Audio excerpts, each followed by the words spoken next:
Question number 18 में कहा है magnetic force is always normal to the velocity of charge and therefore does no work.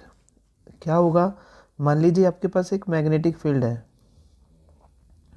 इसकी direction into the plane of paper है, means जो B है वो आपका मान लीजिए -z डायरेक्शन में, ठीक है, किस में है? -z डायरेक्शन में।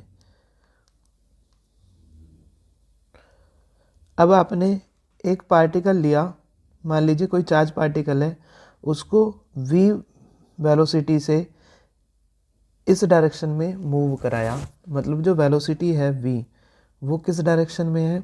वेलोसिटी है आपकी पॉजिटिव x डायरेक्शन में। तो इस पर जो फोर्स लगेगा उसका फॉर्मूला होगा Q v क्रॉस b, यानी कि जो फोर्स की डायरेक्शन होगी वो Q v और b के परपेंडिकुलर होगी। तो वही कहा है जो फोर्स होगा वो आपका y डायरेक्शन में होगा। तो वही कहा है मैग्नेटिक फोर्स जो होता है ऑलवेज नॉर्मल होता है वेलोसिटी ऑफ चार्ज के, तो इसलिए कोई भी वर्क नहीं होता। तो अब आगे पढ़िए। An iron nail held near a magnet. एक मैग्नेट है, मैग्नेट के पास कोई आयरन नेल रखी है, ठीक है। वैन रिलीज, जब इसको रिलीज किया जाएगा, increase its kinetic energy as it moves to cling to the magnet. तो जैसे ही मैग्नेट की तरफ चलती है तो इसकी काइनेटिक एनर्जी इंक्रीज होती है। और ऊपर कह रहा है कि कोई भी वर्क नहीं होता।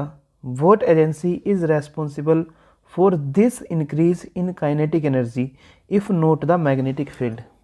तो कौन सी ऐसी एजेंसी है जो रेस्पॉन्सिबल होती है इंक्रीज करने में काइनेटिक एनर्जी को, अगर मैग्नेटिक फील्ड नहीं है? मैग्नेटिक फील्ड तो नहीं होगा। क्यों नहीं होगा?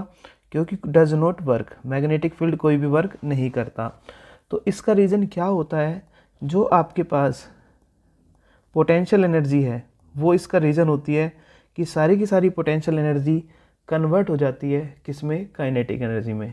तो रीज़न क्या है इसका? रीज़न है conversion of potential energy into kinetic energy as the nail moves towards the magnet। तो जैसे ही नेल्स मैग्नेट की तरफ चलती है तो जो उसकी पोटेंशियल एनर्जी होती है वो सारी की सारी पोटेंशियल एनर्जी काइनेटिक एनर्जी में क्या हो जाती है? कन्वर्ट हो जाती है। इसलिए उसकी काइनेटिक एनर्जी इंक्रीज हो जाती है।